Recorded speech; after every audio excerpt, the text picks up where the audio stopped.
Once again, warm good morning to one and all. ഇന്ന് നമ്മൾ second മൊഡ്യൂളിൻ്റെ അവസാന ഭാഗത്തേക്കാണ് കടക്കുന്നത്. അതായത് ഈ ചാപ്റ്ററിൽ നിലവിൽ നമ്മൾ 5 ഇന്ത്യൻ അക്കൗണ്ടിങ് സ്റ്റാൻഡേർഡുകളാണ് പരിചയപ്പെട്ടത്. Ind AS 2 accounting for inventories, Ind AS 12 income tax, Ind AS 16 property plant and equipment, Ind AS 23 borrowing cost, അവസാനമായിട്ട് Ind AS 37 provision, contingent liability and contingent asset എന്നീ അക്കൗണ്ടിങ് സ്റ്റാൻഡേർഡുകൾ നമ്മൾ ഓൾറെഡി കംപ്ലീറ്റ് ചെയ്ത് കഴിഞ്ഞു, അല്ലെങ്കിൽ മനസ്സിലായി കഴിഞ്ഞു. ഈ ക്ലാസ്സിൽ നമ്മൾ പുതുതായിട്ട് പരിചയപ്പെടാൻ പോകുന്ന അക്കൗണ്ടിങ് സ്റ്റാൻഡേർഡാണ് ഇന്ത്യസ് 38 ഇൻടാഞ്ചിബിൾ അസെറ്റ്സ്. സോ കഴിഞ്ഞ അക്കൗണ്ടിങ് സ്റ്റാൻഡേർഡ് പഠിച്ച അതേ ക്രമത്തിൽ തന്നെയാണ് നമ്മൾ ഈ ഒരു സ്റ്റാൻഡേർഡും പഠിക്കുന്നത്. ആദ്യം തന്നെ മീനിങ്, എന്താണ് ഈ ഒരു സ്റ്റാൻഡേർഡിൻ്റെ അർത്ഥം, അല്ലെങ്കിൽ ഇൻടാഞ്ചിബിൾ അസറ്റ് കൊണ്ട് എന്താണ് ഉദ്ദേശിക്കുന്നത്. പിന്നീട് definition, objective, scope, recognition, measurement എന്നീ ക്രമത്തിൽ നമ്മൾ സ്റ്റാൻഡേർഡിനെ വിശകലനം ചെയ്യുന്നു. സോ നമുക്ക് ആരംഭിക്കാം. Let start. മീനിങ്. അപ്പോൾ നമ്മൾ +2 മുതലേ കേൾക്കുന്ന, അല്ലെങ്കിൽ അക്കൗണ്ടിങ് പഠിക്കുന്ന കാലം മുതലേ കേൾക്കുന്ന ഒരു ഐറ്റമാണ്, അല്ലെങ്കിൽ കേൾക്കുന്ന ഒരു ടേമാണ് ഇൻടാഞ്ചിബിൾ അസറ്റ്. സോ സിമ്പിളായിട്ട് നമുക്ക് ഇൻടാഞ്ചിബിൾ അസറ്റിനെ ഒന്ന് വിശദീകരിച്ച് നോക്കാം. ഫിസിക്കലി കാണാൻ കഴിയാത്ത, അതായത് നമുക്ക് ടച്ച് ചെയ്യാനോ കാണാനോ സാധിക്കാത്ത അസറ്റുകളെയാണ് നമ്മൾ ഇൻടാഞ്ചിബിൾ അസറ്റ് എന്ന് പറയുന്നത്. സോ അതിൻ്റെ ഫീച്ചർ, ഏറ്റവും വലിയ ഫീച്ചർ എന്ന് പറയുന്നത് അതിന് ഫിസിക്കൽ എക്സിസ്റ്റൻസ് ഇല്ല എന്നുള്ളതാണ്. അപ്പോൾ ഇൻടാഞ്ചിബിൾ അസറ്റിന് ഉദാഹരണമായിട്ട് പറയുന്നത് ഗുഡ് വില്ല്, കോപ്പി റൈറ്റ്, പേറ്റൻറ്റ് എന്നിവയാണ്. സോ നമുക്ക് ഗുഡ് വില്ല് ഒന്ന് എടുത്ത് പരിശോധിച്ച് കഴിഞ്ഞാൽ നമുക്ക് കണ്ണുകൊണ്ട് കാണാനോ ടച്ച് ചെയ്യാനോ സാധിക്കുന്നില്ല. കാരണം ഒരു ഓർഗനൈസേഷൻ്റെ സൽപ്പേര് അല്ലെങ്കിൽ ബ്രാൻഡ് വാല്യൂവിനെയാണ് നമ്മൾ ഗുഡ് വിൽ എന്ന് പറയുന്നത്. സോ ഗുഡ് വിൽ ഉണ്ടായിക്കഴിഞ്ഞാൽ ഒരു ഓർഗനൈസേഷന് സർട്ടൈൻ ബെനിഫിറ്റ്സ് ഉണ്ട്. അതായത് ഗുഡ് വിൽ ഉണ്ടെങ്കിൽ ആ ഓർഗനൈസേഷന് കൂടുതൽ കച്ചവടം കിട്ടുന്നുണ്ട്, അല്ലെങ്കിൽ കൂടുതൽ ബിസിനസ് ഓപ്പറേഷൻ, ബിസിനസ് വോളിയം കൂടുന്നുണ്ട്. സോ അതുകൊണ്ട് അവർക്കൊരു എക്കണോമിക് ബെനിഫിറ്റ് ഉണ്ടാവുന്നുണ്ട്. പക്ഷേ ഗുഡ് വിൽ എന്ന് പറയുന്ന ഒരു അസറ്റ് നമുക്ക് എന്ത് ചെയ്യാൻ പറ്റുന്നില്ല, കാണാനോ ടച്ച് ചെയ്യാനോ സാധിക്കുന്നില്ല. അതായത് അതിനൊരു ഫിസിക്കൽ എക്സിസ്റ്റൻസ് ഇല്ല എന്ന് തന്നെ പറയാം. സോ നിങ്ങൾക്ക് ഈ ഒരു ഐഡിയ കിട്ടിയെന്ന് വിചാരിക്കുന്നു. ഇൻടാഞ്ചിബിൾ അസറ്റ് എന്താണെന്നുള്ള ഒരു ഐഡിയ കിട്ടിയിട്ടുണ്ട്. ഫിസിക്കൽ എക്സിസ്റ്റൻസ് ഇല്ല, പക്ഷെ അതിനെന്തുണ്ട്, എക്കണോമിക് വാല്യൂ ഉണ്ട്. ഈ ഒരു എക്കണോമിക് വാല്യൂ ഉണ്ടാകുന്നത് എങ്ങനെയാണെന്നുള്ളത് നിങ്ങൾ ഗുഡ് വിൽ എന്ന് പറഞ്ഞ ഒരു ഉദാഹരണം എടുത്ത് ജസ്റ്റ് ഒന്ന് മനസ്സിലാക്കാം. സോ നമുക്ക് മീനിങ്ങിലൂടെ ഒന്ന് കടന്നു നോക്കാം. Intangible assets are assets not having any physical substance, therefore they cannot be seen and touched, but they have economic value. Their value comes from the economic benefit that flow to the entity. Example for intangible assets are goodwill, patent, copyright, etc. So നമ്മൾ നേരത്തെ പറഞ്ഞ കാര്യം തന്നെയാണ്. എന്താണ് physical substance, അല്ലെങ്കിൽ physical existence ഇല്ല, നമുക്ക് കാണാനോ ടച്ച് ചെയ്യാനോ സാധിക്കുന്നില്ല, അല്ലെങ്കിൽ സാധിക്കാത്ത അസറ്റ്സ് ആണ് ഇൻടാഞ്ചിബിൾ അസറ്റ് എന്ന് പറയുന്നത്. പക്ഷേ അതിന് എക്കണോമിക് വാല്യൂ ഉണ്ട്. ഈ ഒരു എക്കണോമിക് വാല്യൂ ഉണ്ടാകുന്നത് എങ്ങനെയാണെന്നുള്ളതാണ് ചോദ്യം. സോ നമുക്ക് ഗുഡ് വിൽ എടുത്തു കഴിഞ്ഞാൽ ഗുഡ് വിൽ നമുക്ക് കാണാനോ സാധിക്കാനോ പറ്റൂല. പക്ഷേ ഒരു ഓർഗനൈസേഷനെ സംബന്ധിച്ചുണ്ടാകുന്ന ബ്രാൻഡ് വാല്യൂ അല്ലെങ്കിൽ സൽപ്പേരിനെയാണ് ഗുഡ് വിൽ എന്ന് പറയുന്നത്. അപ്പോൾ ഗുഡ് വിൽ ഉണ്ടെങ്കിൽ ബിസിനസ്സിന് എക്കണോമിക് ബെനിഫിറ്റ് ഉണ്ടാകുന്നുണ്ട്. ഉദാഹരണമായിട്ട് ഒരു സൽപ്പേരുള്ള ഒരു ഓർഗനൈസേഷൻ ആണെങ്കിൽ നമ്മൾ അവിടുന്ന് തന്നെയാണ് സാധനം വാങ്ങുക, അല്ലെങ്കിൽ അവിടെ സെയിൽസ് വോളിയം ഉണ്ടാകുന്നുണ്ട്. ആ സെയിൽസ് വോളിയം കൂട്ടുന്നത് ഗുഡ് വിൽ എന്ന് പറഞ്ഞൊരു ഇൻടാഞ്ചിബിൾ അസറ്റാണ്. സോ ഈ ഒരു എക്കണോമിക് ബെനിഫിറ്റ്സിനെ അനുസരിച്ചാണ് നമ്മൾ എന്ത് ചെയ്യുന്നത്, ഈ ഗുഡ് വില്ലിനെ മെഷർ ചെയ്യുന്നത്. സോ ഇൻടാഞ്ചിബിൾ അസറ്റിന് 3 ഫീച്ചറാണ് പ്രധാനമായിട്ടുള്ളത്. അതിന് ഫിസിക്കൽ സബ്സ്റ്റൻസ് ഇല്ല, അതായത് നമുക്ക് കാണാനോ ടച്ച് ചെയ്യാനോ സാധിക്കുന്നില്ല. സെക്കൻഡായിട്ട് ഓർമ്മിക്കേണ്ടത് അതിന് എക്കണോമിക് വാല്യൂ ഉണ്ടാവുന്നത്. എക്കണോമിക് വാല്യൂ അതിൻ്റെ ഓപ്പറേഷനിലൂടെയാണ് ഉണ്ടാക്കപ്പെടുന്നത്. മൂന്നാമതായിട്ട് ഉദാഹരണങ്ങൾ patent, goodwill, copyright. So intangible asset എന്താണെന്നുള്ളത് നിങ്ങൾ മനസ്സിലാക്കിയെന്ന് വിശ്വസിക്കുന്നു. അടുത്തതായിട്ട് ഡെഫിനിഷൻ. നമ്മൾ മീനിങ്ങിൽ ഓൾറെഡി ഡിസ്കസ് ചെയ്ത കാര്യങ്ങൾ തന്നെയാണ് ഡെഫിനിഷനിലും പറയുന്നത്. പക്ഷേ കൃത്യമായിട്ട് അക്കൗണ്ടിങ് പോയിന്റ് ഓഫ് വ്യൂവിൽ എങ്ങനെ ഇൻടാഞ്ചിബിൾ അസറ്റ് വിവരിക്കണം, അല്ലെങ്കിൽ നിങ്ങളൊരു ഡിഫൈൻ ഇൻടാഞ്ചിബിൾ അസറ്റ് എന്ന് ചോദിച്ചു കഴിഞ്ഞാൽ നിങ്ങൾ ഈ ഒരു എക്സ്പ്ലനേഷനാണ് നൽകേണ്ടത്. An intangible asset is an identifiable non monetary asset without physical substance. അപ്പോൾ ഡെഫിനിഷനിൽ ഇൻടാഞ്ചിബിൾ അസറ്റ് എന്ന് പറയുന്നത് ഫിസിക്കൽ സബ്സ്റ്റൻസ് ഇല്ലാത്ത, പക്ഷേ ബിസിനസ് ഓപ്പറേഷനിലൂടെ നമുക്ക് തിരിച്ചറിയാൻ സാധിക്കുന്ന നോൺ മോണിറ്ററി അസറ്റ്സിനെയാണ് നമ്മൾ എന്ത് ചെയ്യുന്നത്, ഇൻടാഞ്ചിബിൾ അസറ്റ് എന്ന് പറയുന്നത്. അതായത് ഫിസിക്കൽ സബ്സ്റ്റൻസ് ഇല്ല, പക്ഷേ ബിസിനസ് ഓപ്പറേഷൻസിലൂടെ നമുക്ക് തിരിച്ചറിയാൻ സാധിക്കുന്നുണ്ട്. ഇനി നിങ്ങൾ ഇൻടാഞ്ചിബിൾ അസറ്റ് എന്ന് കേൾക്കുമ്പോൾ മനസ്സിലേക്ക് കൊണ്ടുവരേണ്ട ഒരു എക്സ്പ്ലനേഷനാണിത്. An intangible asset is an identifiable non monetary assets without physical substance. അപ്പോൾ ഇപ്പം തന്നെ ഈ ഒരു ഡെഫിനിഷൻ പഠിക്കുക അല്ലെങ്കിൽ മനസ്സിൽ വെക്കുക. ഉദാഹരണമായിട്ട് പറഞ്ഞാൽ നമ്മൾ നേരത്തെ പറഞ്ഞത് തന്നെയാണ്. പേറ്റന്റ് ഉണ്ട്, കോപ്പി റൈറ്റ് ഉണ്ട്, ഗുഡ് വിൽ ഉണ്ട്, മോർട്ട്ഗേജ് സർവീസിംഗ് റൈറ്റ് ഉണ്ട്, ബ്രാൻഡ് നെയിം ഉണ്ട്. സോ ഇവയൊക്കെ ഇൻടാഞ്ചിബിൾ അസറ്റ്സിന് ഉദാഹരണങ്ങളാണ്.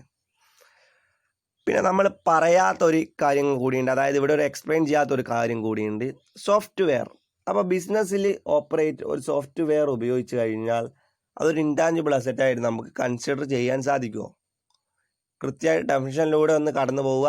ഫിസിക്കൽ എക്സിസ്റ്റൻസ് ഇല്ല, നമുക്ക് ടച്ച് ചെയ്യാനോ കാണാനോ സാധിക്കില്ല, പക്ഷേ അതിനൊരു എക്കണോമിക് വാല്യൂ ഉണ്ട്.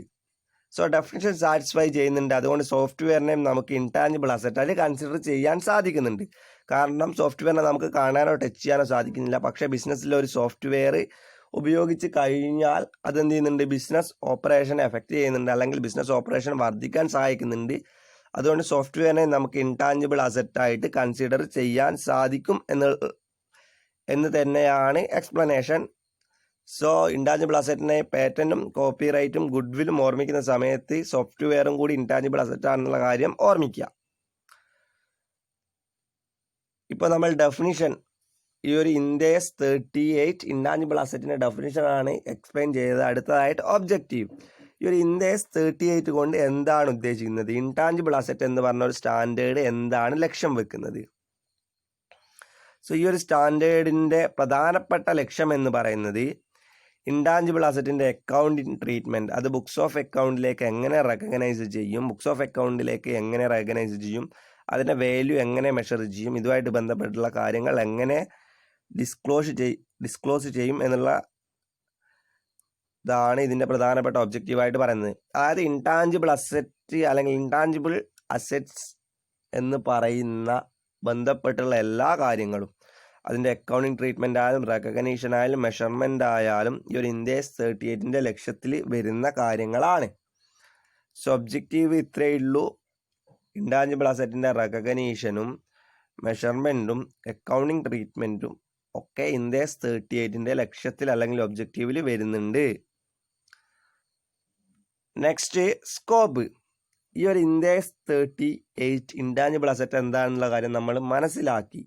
സോ അടുത്തതായിട്ട് ഈ ഒരു ഇൻടാഞ്ചിബിൾ അസറ്റിൻ്റെ സ്കോപ്പ്, ഇത് എവിടെയൊക്കെ അപ്ലൈ ചെയ്യാം, എവിടെയൊക്കെ അപ്ലൈ ചെയ്യാൻ സാധിക്കുന്നില്ല എന്നുള്ളതാണ് സ്കോപ്പിൽ പറയുന്നത്. സോ സ്കോപ്പിൽ പറയുന്ന കാര്യം എന്ന് വെച്ചാൽ 4 ഏരിയാസ് ഉണ്ട്. ഈ ഒരു 4 ഏരിയയിൽ നമ്മൾ ഈ ഒരു ഇൻഡേസ് 38 അല്ല റെക്കോർഡ് ചെയ്യേണ്ടത്, അല്ലെങ്കിൽ ഇൻഡേസ് 38 പ്രകാരമല്ല നമ്മൾ റെക്കോർഡ് ചെയ്യേണ്ടത്. അവ ഏതൊക്കെയാണ് എന്നുള്ളതാണ് പഠിക്കുന്നത്. അതായത് ഈ ഒരു 4 കണ്ടീഷനിൽ നമ്മൾ ഇൻഡേസ് 38 പ്രകാരം ഇൻടാഞ്ചിബിൾ അസറ്റ് എന്ന് പറഞ്ഞൊരു സ്റ്റാൻഡേർഡ് പ്രകാരമല്ല റെക്കോർഡ് ചെയ്യേണ്ടത്, അല്ലെങ്കിൽ ഈ ഒരു സ്റ്റാൻഡേർഡിൻ്റെ സ്കോപ്പിൽ വരാത്ത 4 ഏരിയാസാണ് നമ്മൾ ഡിസ്കസ് ചെയ്യാൻ പോകുന്നത്. ഇൻടാഞ്ചിബിൾ അസറ്റ് എന്ന് പറയുന്ന അക്കൗണ്ടിങ് സ്റ്റാൻഡേർഡിൻ്റെ സ്കോപ്പിൽ വരാത്ത 4 ഏരിയാസ്. ആദ്യത്തെ എന്ന് പറയുന്നത് intangible asset covered by another standard. അപ്പോൾ ഇൻടാഞ്ചിബിൾ അസറ്റ് വേറൊരു സ്റ്റാൻഡേർഡ് പ്രകാരമാണ് നമ്മൾ, അല്ലെങ്കിൽ വേറൊരു സ്റ്റാൻഡേർഡിൻ്റെ സ്കോപ്പിലാണ് വരുന്നത്. ഉദാഹരണമായിട്ട് പറഞ്ഞു കഴിഞ്ഞാൽ intangible asset held for sale. നമ്മളൊരു ഇൻടാഞ്ചിബിൾ അസറ്റ് വിൽക്കാൻ വെച്ചിട്ടുണ്ട്. അങ്ങനെ വിൽക്കാൻ വെച്ചുള്ള ഇൻടാഞ്ചിബിൾ അസറ്റ് നമ്മൾ ഇൻഡേസ് 38 പ്രകാരമാണോ റെക്കോർഡ് ചെയ്യുക? ഇൻഡേസ് 38 പ്രകാരമല്ല റെക്കോർഡ് ചെയ്യുക. അവിടെ ഹെൽഡ് ഫോർ സെയിലാണ്. അപ്പോൾ അതെന്താണ്? ഇൻവെൻ്ററി ആണ്. അപ്പോൾ Ind AS to accounting for inventory പ്രകാരമാണ് നമ്മൾ ഈ ഒരു അക്കൗണ്ടിങ് സ്റ്റാൻഡേർഡ് ഈ ഒരു ഇൻടാഞ്ചിബിൾ അസറ്റ് റെക്കഗ്നൈസ് ചെയ്യേണ്ടത്, റെക്കോർഡ് ചെയ്യേണ്ടത് ഇൻഡേസ് 38 പ്രകാരമല്ല. സോ ആദ്യത്തെ പോയിന്റ് പറയുന്നത് വെച്ചാൽ വേറെ ഏതെങ്കിലും സ്റ്റാൻഡേർഡ് പ്രകാരം നമ്മൾ, അല്ലെങ്കിൽ വേറെ ഏതെങ്കിലും സ്റ്റാൻഡേർഡിൽ വരുന്ന ഇൻടാഞ്ചിബിൾ അസറ്റ് നമ്മൾ ഒരിക്കലും ഇൻഡേസ് 38 റെക്കോർഡ് ചെയ്യരുത്. ഉദാഹരണമായിട്ട് പറയുന്നത് ഇൻഡേസ് 2 ഒരു ഉദാഹരണമായിട്ട് പറയുന്നുണ്ട്. ഇൻഡേസ് 2 വരുന്ന intangible asset held for sale. അടുത്തതായിട്ട് പറയുന്നത് ഡെഫേർഡ് ടാക്സ് അസറ്റ് ആണ്. ഡെഫേർഡ് ടാക്സ് അസറ്റ് ഇൻഡേസ് 12 പ്രകാരം റെക്കോർഡ് ചെയ്യുന്നു. പിന്നെ ലീസ് ഇൻഡേസ് 17 പ്രകാരമാണ് റെക്കോർഡ് ചെയ്യുന്നത്. സോ വേറെ സ്റ്റാൻഡേർഡ് പ്രകാരം നമ്മൾ റെക്കോർഡ് ചെയ്യുന്ന അല്ലെങ്കിൽ വേറെ സ്റ്റാൻഡേർഡിൻ്റെ സ്കോപ്പിൽ വരുന്ന ഇൻടാഞ്ചിബിൾ അസറ്റ് നമ്മൾ ഇൻഡെക്സ് 38 പ്രകാരമല്ല റെക്കോർഡ് ചെയ്യേണ്ടത് എന്നുള്ളത് ഓർമ്മിക്കുക. അടുത്തത് ഫിനാൻഷ്യൽ അസറ്റിന് സെപ്പറേറ്റ് ഒരു അക്കൗണ്ടിങ് സ്റ്റാൻഡേർഡ് ഉണ്ട്, ഇൻഡെക്സ് 32. മൂന്നാമതായിട്ട് പറയുന്നത് exploration and evaluation asset per index 106. അപ്പോൾ ഇൻഡെക്സ് 106ൽ വരുന്ന ഇൻടാഞ്ചിബിൾ അസറ്റ്സ് അല്ലെങ്കിൽ എക്സ്പ്ലോറേഷനും ഇവാലുവേഷനും നമ്മൾ ഇവിടെ കൺസിഡർ ചെയ്യേണ്ട കാര്യമില്ല. നാലാമത്തത് മിനറൽസിൻ്റെയും ഓയിൽസിൻ്റെയും നാച്ചുറൽ ഗ്യാസിൻ്റെയും കേസാണ്, അവയും ഇൻഡെക്സ് 38ൽ നമ്മൾ കൺസിഡർ ചെയ്യേണ്ട. സോ സ്കോപ്പിൽ പറയുന്ന ഇത്രയേ ഉള്ളൂ. ഈ ഒരു ഇൻഡെക്സ് 38 എന്ന് പറയുന്ന ഒരു സ്റ്റാൻഡേർഡിൻ്റെ എക്സെപ്ഷൻസ് ആണ്, അല്ലെങ്കിൽ ഈ ഒരു സ്കോപ്പിൽ വരാത്ത ഐറ്റംസ് ആണ്. നമ്മൾ വേറൊരു സ്റ്റാൻഡേർഡിൻ്റെ കീഴിൽ അല്ലെങ്കിൽ വേറൊരു സ്റ്റാൻഡേർഡിൻ്റെ സ്കോപ്പിൽ വരുന്ന ചില ഇൻടാഞ്ചിബിൾ ഐറ്റംസ് ഉണ്ട്, അവ ഇൻഡെക്സ് 38 പ്രകാരം റെക്കോർഡ് ചെയ്യേണ്ട. ഉദാഹരണമായിട്ട് പ്രധാനപ്പെട്ട ഒരു ഉദാഹരണം എന്ന് പറയുന്നത് ഇൻടാഞ്ചിബിൾ അസറ്റ് ഹെൽഡ് ഫോർ സെയിലാണ്. അത് നമ്മൾ ഇൻഡെക്സ് 2 അക്കൗണ്ടിങ് ഫോർ ഇൻവെന്ററീസ് പ്രകാരം റെക്കോർഡ് ചെയ്യുന്നു. പിന്നെ അതിന് വേറെ ഉദാഹരണം ലീസ് നമ്മൾ ഇൻഡെക്സ് 17 പ്രകാരം റെക്കോർഡ് ചെയ്യുന്നു. സെക്കൻഡ് പോയിന്റ് എന്ന് പറയുന്നത് ഫിനാൻഷ്യൽ അസറ്റ് ആണ്. ഫിനാൻഷ്യൽ അസറ്റിന് സെപ്പറേറ്റ് ഒരു അക്കൗണ്ടിങ് സ്റ്റാൻഡേർഡിൻ്റെ ഇൻഡെക്സ് 32, അത് ഇൻഡെക്സ് 32 പ്രകാരം റെക്കോർഡ് ചെയ്യും. മൂന്നാമത്തേത് 106, ഇൻഡെക്സ് 106ൽ വരുന്ന എക്സ്പ്ലോറേഷൻ ആൻഡ് ഇവാലുവേഷൻ എന്ന് പറയുന്ന കേസും നമ്മൾ ഇൻഡെക്സ് 38 കൺസിഡർ ചെയ്യേണ്ടതില്ല. നാലാമത്തേത് നാച്ചുറൽ ഗ്യാസും മിനറലിൻ്റെയും കേസും നമ്മൾ സെപ്പറേറ്റ് ആയിട്ട് തന്നെ എന്ത് ചെയ്യുന്നത്, ട്രീറ്റ് ചെയ്യുന്നുണ്ട്. സോ സ്കോപ്പ് കൃത്യമായിട്ട് മനസ്സിൽ വെക്കുക അല്ലെങ്കിൽ കൃത്യമായിട്ട് മനസ്സിലാക്കുക. അടുത്തായിട്ട് നമ്മൾ ഡിസ്കസ് ചെയ്യുന്നത് initial recognition as an asset. So intangible അസറ്റിനെ നമ്മൾ എങ്ങനെ റെക്കഗ്നൈസ് ചെയ്യും, ഇൻടാഞ്ചിബിൾ അസറ്റിനെ നമ്മൾ അല്ലെങ്കിൽ ഇൻടാഞ്ചിബിൾ ഐറ്റത്തിനെ നമ്മൾ എങ്ങനെ അസറ്റായിട്ട് റെക്കഗ്നൈസ് ചെയ്യും എന്നുള്ളതാണ് ചോദ്യം. An intangible asset must be identifiable in order to distinguish it from goodwill. There is a problem for identifiability because it is non-physical. An intangible asset is identifiable when. അപ്പോൾ പറയുന്ന കാര്യം initial recognition as an asset എന്നതുകൊണ്ട് ഉദ്ദേശിക്കുന്നത് ഇത്രയേ ഉള്ളൂ. നമ്മൾ intangible ഐറ്റത്തെ അസറ്റായിട്ട് record ചെയ്യണമെങ്കിൽ കുറച്ച് കണ്ടീഷൻസ് ഉണ്ട്. അവ ഏതൊക്കെയാണെന്നുള്ളതാണ് പറയാൻ പോകുന്നത്. ഒന്ന്, is separable. If could be rented or sold separately. ഒന്നാമത്തെ കേസ് എന്താണ്, നമുക്ക് സെപ്പറേറ്റ് ആയിട്ട് ഈ ഒരു ഇൻടാഞ്ചിബിൾ അസറ്റിനെ കാൽക്കുലേറ്റ് ചെയ്യാൻ സാധിക്കണം, അല്ലെങ്കിൽ സെപ്പറേറ്റ് ആയിട്ട് സെല്ല് ചെയ്യാൻ സാധിക്കുന്നതാണെങ്കിൽ നമ്മൾ എന്ത് ചെയ്യുന്നു, ഈ ഒരു ഐറ്റത്തെ അസറ്റായിട്ട് റെക്കഗ്നൈസ് ചെയ്യുന്നു. സെപ്പറേറ്റ് ആയിട്ട് കാൽക്കുലേറ്റ് ചെയ്യാൻ പറ്റണം, അല്ലെങ്കിൽ സെപ്പറേറ്റ് ആയിട്ട് സെൽ ചെയ്യാൻ പറ്റണം. ഉദാഹരണമായിട്ട് ഗുഡ്വില്ല, നമുക്കൊരു ഇൻടാഞ്ചിബിൾ അസറ്റിൻ്റെ കേസ് എടുത്ത് നോക്കിയാൽ ഗുഡ്വില്ല ആയാലും പേറ്റൻ്റ് ആയാലും കോപ്പിറൈറ്റ് ആയാലും, നമുക്ക് പേറ്റൻ്റ് ഒരു കേസ് എടുത്ത് നോക്കിയാൽ പേറ്റൻ്റ് നമുക്ക് എന്ത് ചെയ്യണം, സെപ്പറേറ്റ് ആയിട്ട് കാൽക്കുലേറ്റ് ചെയ്യാൻ സാധിക്കണം, അതല്ലെങ്കിൽ സെപ്പറേറ്റ് ആയിട്ട് സെല്ല് ചെയ്യാൻ സാധിക്കണം. അങ്ങനെ സെല്ല് ചെയ്യാൻ സാധിക്കുകയാണ് നമ്മൾ എന്ത് ചെയ്യുന്നു, ഈ ഒരു ഇൻടാഞ്ചിബിൾ ഐറ്റത്തെ അസറ്റായിട്ട് റെക്കഗ്നൈസ് ചെയ്യുന്നു, അസറ്റായിട്ട് ബുക്സ് ഓഫ് അക്കൗണ്ട് റെക്കോർഡ് ചെയ്യുന്നു. സെക്കൻഡ് പോയിന്റ് എന്ന് പറയുന്നത് arises from a contractual or other legal rights. Legal right വഴിയോ അല്ലെങ്കിൽ കോൺട്രാക്ച്വൽ റൈറ്റ് വഴിയോ ഉണ്ടായതായിരിക്കണം. ഉദാഹരണമായിട്ട് പറഞ്ഞു കഴിഞ്ഞാൽ ഇപ്പോൾ പേറ്റന്റിൻ്റെ കേസാണെങ്കിൽ അവിടെ കൃത്യമായിട്ട് ലീഗൽ റൈറ്റ് ഉണ്ട്. പേറ്റന്റ് ആയാലും കോപ്പി റൈറ്റ് ആയാലും അവിടെ ലീഗൽ റൈറ്റ് ഉണ്ട്. അങ്ങനെ ലീഗൽ റൈറ്റ് നിന്നാണ് ഈ ഒരു ഇൻടാഞ്ചിബിൾ ഐറ്റംസ് ഉണ്ടാവുന്നത്. സോ ഇവിടെ പറഞ്ഞത് initial recognition as an asset പറഞ്ഞത് എന്താണെന്ന് വെച്ചാൽ, നമ്മൾ ഈ ഒരു ഇൻടാഞ്ചിബിൾ ഐറ്റത്തെ അസറ്റായിട്ട് ട്രീറ്റ് ചെയ്യുന്ന കണ്ടീഷൻസ് ആണ് പറഞ്ഞത്. അതായത് രണ്ട് കണ്ടീഷൻസ് ആണുള്ളത്. ഒന്ന്, ഈ സെപ്പറേറ്റബിൾ അറൈസസ്. ഒന്നെന്ന് വെച്ചാൽ സെപ്പറേറ്റ് ചെയ്യാൻ സാധിക്കണം, അല്ലെങ്കിൽ സെപ്പറേറ്റ് ആയിട്ട് സെല്ല് ചെയ്യാൻ സാധിക്കണം, സെപ്പറേറ്റ് ആയിട്ട് ട്രീറ്റ് ചെയ്യാൻ സാധിക്കണം എന്നുള്ളതാണ് ആദ്യത്തെ പോയിന്റ്. രണ്ടാമത്തെ പോയിന്റ് എന്ന് വെച്ചാൽ arises from contractual or other legal rights. ഈ ഒരു ഇൻടാഞ്ചിബിൾ അസറ്റ്സ് ഉണ്ടാവുന്നത് കോൺട്രാക്ച്വൽ റൈറ്റിന്നോ ലീഗൽ റൈറ്റ്സിന്നോ ആയിരിക്കണം. ഉദാഹരണം ഞാൻ പറഞ്ഞതെന്ന് വെച്ചാൽ കോപ്പി റൈറ്റും പേറ്റൻറ്റും ആണ്. കോപ്പി റൈറ്റിനെയും പേറ്റന്റിനെയും സംബന്ധിച്ച് അവിടെ ഉണ്ടാകുന്നത് ലീഗൽ റൈറ്റ് ആണ്. സോ നമ്മൾ ഇനീഷ്യൽ റെക്കഗ്നിഷനിൽ സൂചിപ്പിച്ചത് ഇത്രേ കാര്യം ഉണ്ടായിരുന്നുള്ളൂ. ഒരു ഇൻടാഞ്ചിബിൾ ഐറ്റത്തെ എങ്ങനെയാണ് നമ്മൾ ഇൻടാഞ്ചിബിൾ അസറ്റ്സ് ആയിട്ട് റെക്കഗ്നൈസ് ചെയ്യുന്നത്, റെക്കോർഡ് ചെയ്യുന്നത്. ഇങ്ങനെ ഇൻടാഞ്ചിബിൾ അസറ്റായിട്ട് കൺസിഡർ ചെയ്യണമെങ്കിൽ 2 കണ്ടീഷൻസ് പറഞ്ഞിട്ടുണ്ടായിരുന്നു. ഒന്ന് സെപ്പറേറ്റബിൾ ആയിരിക്കണം, 2 ഈ ഒരു ഇൻടാഞ്ചിബിൾ അസറ്റ്സ് അല്ലെങ്കിൽ ഇൻടാഞ്ചിബിൾ ഐറ്റം ഉണ്ടാവുന്നത് കോൺട്രാക്ച്വൽ റൈറ്റിന്നോ ലീഗൽ റൈറ്റിന്നോ ആയിരിക്കണം. ഈ ഒരു 2 കണ്ടീഷൻ സാറ്റിസ്ഫൈ ചെയ്ത് കഴിഞ്ഞാൽ നമ്മൾ എന്ത് ചെയ്യുന്നു, അതിനെ അസറ്റായിട്ട് റെക്കഗ്നൈസ് ചെയ്യുന്നു എന്നുള്ളതാണ് point. So initial recognition as an asset എന്താണെന്നുള്ളത് മനസ്സിലായി കഴിഞ്ഞു. അതായത് ഒരു ഇൻടാഞ്ചിബിൾ ഐറ്റത്തെ നമ്മൾ അസറ്റായിട്ട് റെക്കഗ്നൈസ് എപ്പോഴാണ് റെക്കഗ്നൈസ് ചെയ്യുക, അതുമായിട്ട് ബന്ധപ്പെട്ട 2 കണ്ടീഷൻസ് ആണ് ഇവിടെ പറഞ്ഞിട്ടുള്ളത്. Initial recognition as an asset എന്ന് പറഞ്ഞ ഹെഡും നമ്മൾ എക്സ്പ്ലെയിൻ ചെയ്ത് കഴിഞ്ഞു. അടുത്തായിട്ട് പറയുന്നത് ക്യാപിറ്റലൈസേഷൻ ഓഫ് ഇൻടാഞ്ചിബിൾ അസറ്റ്. അപ്പോൾ നമ്മൾ എന്ത് ചെയ്തിട്ടുണ്ട്, ഇവിടെ ഇപ്പോൾ ആദ്യം പറഞ്ഞത് ഇൻടാഞ്ചിബിൾ അസറ്റ് അല്ലെങ്കിൽ ഇൻടാഞ്ചിബിൾ ഐറ്റംസ് എങ്ങനെയാണ് അസറ്റായിട്ട് ട്രീറ്റ് ചെയ്യുക, അതുമായിട്ട് ബന്ധപ്പെട്ട് 2 കണ്ടീഷൻസ് ആണ് പറഞ്ഞത്. അടുത്തായിട്ട് പറയുന്നത് capitalisation of intangible asset. Intangible asset capitalise ചെയ്യുന്നതായിട്ട് ബന്ധപ്പെട്ടുള്ള കണ്ടീഷൻസ് ആണ്. അതായത് നമ്മൾ അസറ്റായിട്ട് ട്രീറ്റ് ചെയ്ത് കഴിഞ്ഞ് ഇൻടാഞ്ചിബിൾ അസറ്റ് അല്ലെങ്കിൽ ഇൻടാഞ്ചിബിൾ ഐറ്റത്തെ നമ്മൾ അസറ്റായിട്ട് ട്രീറ്റ് ചെയ്ത് കഴിഞ്ഞിട്ടുണ്ട്. അപ്പോൾ ആ അസറ്റായിട്ട് ട്രീറ്റ് ചെയ്തതിനെ ക്യാപിറ്റലൈസ് ചെയ്യണമെങ്കിൽ കുറച്ച് കണ്ടീഷൻസ് ഉണ്ട്. ആ കണ്ടീഷൻസ് ആണ് പറയാൻ പോകുന്നത്. അതായത് ഇൻടാഞ്ചിബിൾ അസറ്റിൻ്റെ ക്യാപിറ്റലൈസേഷനുമായി ബന്ധപ്പെട്ട കണ്ടീഷൻസ് ആണ് പറയാൻ പോകുന്നത്. നമ്മൾ ഓൾറെഡി അസറ്റായിട്ട് റെക്കഗ്നൈസ് ചെയ്ത് കഴിഞ്ഞു. ഇനി അടുത്ത് എന്ത് ചെയ്യണം, അതിനെ ക്യാപിറ്റലൈസ് ചെയ്യണം.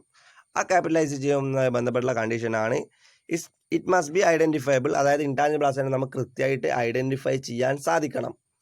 Second point, it must be controlled by the entity. ഇപ്പോൾ ഒരു ഓർഗനൈസേഷനെ സംബന്ധിച്ച് ഉള്ള ഒരു അസറ്റാണ് അല്ലെങ്കിൽ ഒരു ഇൻടാഞ്ചിബിൾ അസറ്റാണ് ട്രേഡ് മാർക്ക് എന്നുള്ളത്. സോ ഈ ഒരു ട്രേഡ് മാർക്ക് ഈ ഒരു ഓർഗനൈസേഷൻ കൺട്രോൾ ചെയ്യുന്നതായിരിക്കണം എന്നുള്ളതാണ് പോയിന്റ്. അങ്ങനെ കൺട്രോൾ ചെയ്താൽ മാത്രമേ നമുക്ക് എന്ത് ചെയ്യാൻ പറ്റൂ, ഈ ഒരു അസറ്റിനെ ക്യാപിറ്റലൈസ് ചെയ്യാൻ സാധിക്കൂ. നമ്മൾ ഓൾറെഡി അസറ്റായി റെക്കഗ്നൈസ് ചെയ്തു. ഇനി അടുത്തത് അസറ്റ് ക്യാപിറ്റലൈസ് ചെയ്യണമെന്നുള്ള കണ്ടീഷൻ. ആദ്യത്തെ കണ്ടീഷൻ എന്ന് പറയുന്നത് ഐഡൻറ്റിഫയബിൾ ആണ്. ഈ ഒരു അസറ്റ് കൃത്യമായിട്ട് ഐഡൻറ്റിഫൈ ചെയ്യാൻ പറ്റണം. രണ്ടാമത്തേന്ന് വെച്ചാൽ ഓർഗനൈസേഷൻ തന്നെ കൺട്രോൾ ചെയ്യുന്നതായിരിക്കണം. ഉദാഹരണമായിട്ട് പറഞ്ഞത് കോപ്പിറൈറ്റ് ആയിരുന്നു. കോപ്പിറൈറ്റ് ഓർഗനൈസേഷൻ തന്നെ കൺട്രോൾ ചെയ്യുന്ന ഒരു അസറ്റാണ്. അടുത്തായിട്ട് പറയുന്നത് ഫ്യൂച്ചർ എക്കണോമിക് ബെനിഫിറ്റ്സ്. ഈ ഒരു അസറ്റ്, ഈ ഒരു ഇൻടാഞ്ചിബിൾ അസറ്റ് ഹെൽഡ് ചെയ്തതിൻ്റെ ഭാഗമായിട്ട് നമുക്ക് എന്ത് ചെയ്യണം, ഉണ്ടാവുന്ന എക്കണോമിക് ബെനിഫിറ്റ് സെർട്ടൈൻ ആയിരിക്കണം. അതായത് ഒന്നുക്ക് റവന്യൂ ആയിരിക്കണം, അല്ലെങ്കിൽ കോസ്റ്റ് സേവിങ്സ് ആയിരിക്കണം. ഉദാഹരണമായിട്ട് പറഞ്ഞു കഴിഞ്ഞാൽ നമ്മളൊരു ഓർഗനൈസേഷനിൽ ഒരു കോപ്പിറൈറ്റ് ഉണ്ട്. കോപ്പിറൈറ്റ് ഉണ്ടാകുന്നതെന്ന് വെച്ചാൽ അതായത് ബാക്കിയുള്ള ബാക്കി ഉണ്ടാവുന്ന ഓർഗനൈസേഷൻ നമ്മുടെ ഓർഗനൈസേഷനെ യുണീക്കായിട്ട് വെക്കുന്ന ഒരു ഇൻടാഞ്ചിബിൾ അസറ്റാണ് കോപ്പിറൈറ്റ്. അല്ലെങ്കിൽ ഗുഡ് വിൽ. ഓർഗനൈസേഷൻ ഒരു ബ്രാൻഡ് വാല്യൂ ഉണ്ട്. അപ്പോൾ ഗുഡ് വിൽ ഉണ്ടാകുന്നതിൻ്റെ ഭാഗമായിട്ട് ഒരു എക്കണോമിക് ബെനിഫിറ്റ്സ് ഉണ്ട്, അല്ലെങ്കിൽ ഉണ്ടാവുന്നുണ്ട്. അതായത് എക്കണോമിക് ബെനിഫിറ്റ് ഉണ്ടാകുന്നത് എങ്ങനെയാണ്, ഓർഗനൈസേഷൻ്റെ സെയിൽസ് വോളിയം കൂടുന്നു, അതായത് റവന്യൂ കൂടുന്നു. അങ്ങനെ എക്കണോമിക് ബെനിഫിറ്റ്സ് ഉണ്ടെങ്കിൽ നമുക്ക് എന്ത് ചെയ്യാം, ആ ഒരു അസറ്റിനെ ക്യാപിറ്റലൈസ് ചെയ്യാം എന്നുള്ളതാണ് പറയുന്നത്. അതായത് ഗുഡ് വില്ലിൻ്റെ കേസാണെങ്കിൽ ഗുഡ് വില്ലിൽ നമുക്ക് ക്യാപിറ്റലൈസ് ചെയ്യാം എന്നുള്ളതാണ് പറയുന്നത്. നാലാമത്തേത്, it must be capable of reliable measurement. കൃത്യമായിട്ട് നമുക്ക് എന്ത് ചെയ്യാൻ പറ്റണം, അതിൻ്റെ വാല്യൂ മെഷർ ചെയ്യാൻ സാധിക്കണം.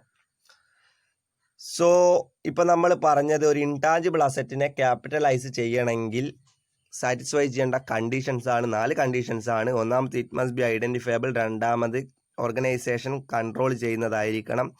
മൂന്നാമത്തേന്ന് വെച്ചാൽ എക്കണോമിക് ബെനിഫിറ്റ്സ് ഉണ്ടാവണം. അതൊരു എക്കണോമിക് ബെനിഫിറ്റ് ഒന്നുകിൽ റവന്യൂ ആയിരിക്കണം, അല്ലെങ്കിൽ കോസ്റ്റ് ബെനിഫിറ്റ് ആയിരിക്കണം. സോ ഉദാഹരണമായിട്ട് പറഞ്ഞത് ഗുഡ് വിൽ യൂസ് ചെയ്യുന്നതിൻ്റെ ഭാഗമായിട്ട് നമുക്ക് സെയിൽസ് വോളിയം കൂടുന്നു, അതുകൊണ്ട് തന്നെ എക്കണോമിക് ബെനിഫിറ്റ് ഉണ്ടാവുന്നുണ്ട്. നാലാമത്, it must be capable of reliable measurement. കൃത്യമായിട്ട് നമുക്ക് മെഷർ ചെയ്യാൻ സാധിക്കണം. സോ ഇൻടാഞ്ചിബിൾ അസറ്റിൻ്റെ ക്യാപിറ്റലൈസേഷനുമായിട്ട് ബന്ധപ്പെട്ട 4 കണ്ടീഷൻസ് നമ്മൾ മനസ്സിലാക്കി കഴിഞ്ഞു. ഈ ഒരു കണ്ടീഷൻ സാറ്റിസ്ഫൈ ചെയ്ത് കഴിഞ്ഞാൽ മാത്രമേ നമുക്ക് ഇൻടാഞ്ചിബിൾ അസറ്റിനെ ക്യാപിറ്റലൈസ് ചെയ്യാൻ സാധിക്കുന്നുള്ളൂ എന്നുള്ളതാണ് പോയിന്റ്. അടുത്ത, റെക്കഗ്നീഷൻ ആസ് ആൻ എക്സ്പെൻസ്. നമ്മൾ എന്ത് ചെയ്തിട്ടുണ്ട്, ആദ്യമായി ഇൻടാഞ്ചിബിൾ ഐറ്റത്തെ അസറ്റായിട്ട് ട്രീറ്റ് ചെയ്യുന്ന പറഞ്ഞതാണ്, അല്ലെങ്കിൽ അതിൻ്റെ കണ്ടീഷൻസ് ഡിസ്കസ് ചെയ്തതാണ്. അടുത്തതായിട്ട് ഇൻടാഞ്ചിബിൾ ഇൻടാഞ്ചിബിൾ അസറ്റുമായിട്ട് ബന്ധപ്പെട്ട് എങ്ങനെ അതിനെ നമ്മൾ എക്സ്പെൻസ് ആയിട്ട് ട്രീറ്റ് ചെയ്യും എന്നുള്ളതാണ് പറയുന്നത്. ഇൻടാഞ്ചിബിൾ ഐറ്റത്തെ എങ്ങനെ എക്സ്പെൻസ് ആയിട്ട് ട്രീറ്റ് ചെയ്യും. Cost may be incurred to provide future benefit to an enterprise. If no asset is created or acquired then the cost is recorded as an expenses. അപ്പോൾ നമ്മൾ എന്ത് ചെയ്തിട്ടുണ്ട്, ഇൻടാഞ്ചിബിൾ അസറ്റുമായിട്ട് ബന്ധപ്പെട്ട് ചില കാര്യങ്ങൾ ചിലവഴിച്ചിട്ടുണ്ട്, അല്ലെങ്കിൽ എന്ത് ചെയ്തിട്ടുണ്ട്, കോസ്റ്റ് ഇൻകേർഡ് ചെയ്തിട്ടുണ്ട്. പക്ഷേ ഇതെന്ത് ചെയ്തിട്ടില്ല, അസറ്റ് ക്രിയേറ്റ് ചെയ്തിട്ടില്ല. സോ അങ്ങനെയുള്ള കാര്യങ്ങളെ നമ്മൾ എന്ത് ചെയ്യുന്നു, കോസ്റ്റായിട്ട് അല്ലെങ്കിൽ എക്സ്പെൻസസ് ആയിട്ട് ട്രീറ്റ് ചെയ്യും. സോ ഇത്രയേ ഉള്ളൂ പോയിൻ്റ്. നമ്മൾ ഓർഗനൈസേഷനിൽ കോസ്റ്റ് ഇൻടാഞ്ചിബിൾ ഐറ്റമായിട്ട് ബന്ധപ്പെട്ട് കോസ്റ്റ് ചില കാര്യങ്ങൾ ചില എമൗണ്ട് ചിലവഴിച്ചിട്ടുണ്ട്. പക്ഷേ ഇതുമായിട്ട് ബന്ധപ്പെട്ട ഒരു അസറ്റ് ഉണ്ടാക്കാൻ നമുക്ക് സാധിച്ചിട്ടില്ല. അവ നമ്മൾ എന്ത് ചെയ്യുന്നു, എക്സ്പെൻസ് ആയിട്ട് ട്രീറ്റ് ചെയ്യുന്നു. In other word, all expenditure related to intangible asset which does not meet the criteria for recognition either as an identifiable intangible asset should be treated as expenses. അപ്പോൾ പറയുന്ന കാര്യം ഇത്രയേ ഉള്ളൂ. ഇൻടാഞ്ചിബിൾ അസറ്റുമായിട്ട് ബന്ധപ്പെട്ട് നമ്മൾ എന്ത് ചെയ്തിട്ടുണ്ട്, ചില എക്സ്പെൻസസ് ചില കാര്യങ്ങൾ കോസ്റ്റ് ചിലവഴിച്ചിട്ടുണ്ട്.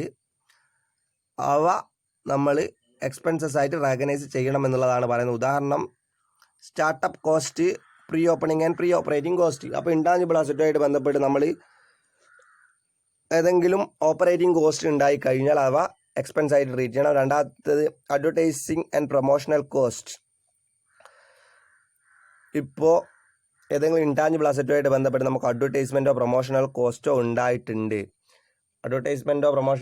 ഉണ്ടായിട്ടുണ്ടെങ്കിൽ അവരും നമ്മൾ എന്ത് ചെയ്യുന്നു, എക്സ്പെൻസ് ആയിട്ട് ട്രീറ്റ് ചെയ്യുന്നു. മൂന്നാമത്തെ ട്രെയിനിങ് കോസ്റ്റ്. സോ ഇവിടെ പറഞ്ഞ കാര്യം ഇത്രയേ ഉള്ളൂ. ഇൻടാഞ്ചിബിൾ അസറ്റുമായിട്ട് ബന്ധപ്പെട്ട് എന്തെങ്കിലും കോസ്റ്റ് നമ്മൾ ഇൻകേർഡ് ചെയ്ത് കഴിഞ്ഞാൽ അവ എക്സ്പെൻസ് ആയിട്ട് ട്രീറ്റ് ചെയ്യുന്നു. ആ എക്സ്പെൻസ് ആയിട്ട് ട്രീറ്റ് ചെയ്യുന്ന ഉദാഹരണങ്ങൾ 3 പറഞ്ഞിട്ടുണ്ട്. Training cost, advertisement and promotional cost, pre operating and pre opening cost. So ഇന്ന് നമ്മൾ ഡിസ്കസ് ചെയ്തത് ഇൻഡേസ് 38 ഇൻടാഞ്ചിബിൾ അസറ്റ് എന്ന് പറഞ്ഞ ഒരു അക്കൗണ്ടിങ് സ്റ്റാൻഡേർഡാണ്. സോ ഈ ക്ലാസ്സിലൂടെ നമ്മൾ ഇൻടാഞ്ചിബിൾ അസറ്റ് എന്താണെന്നുള്ള കാര്യം മനസ്സിലാക്കി. ഇൻടാഞ്ചിബിൾ അസറ്റിൻ്റെ ഉദാഹരണങ്ങൾ, ഡെഫിനിഷൻ, ഈ ഒരു അക്കൗണ്ടിൻ്റെ സ്കോപ്പ്, ഇനീഷ്യൽ റെക്കഗ്നീഷൻ എന്നിവയാണ് ഡിസ്കസ് ചെയ്തത്. സോ ഇന്ന് ഡിസ്കസ് ചെയ്തതിൽ എന്തെങ്കിലും സംശയങ്ങളോ കാര്യങ്ങളോ ഉണ്ടെങ്കിൽ കൃത്യമായിട്ട് ചോദിച്ച് മനസ്സിലാക്കുക. Thank you.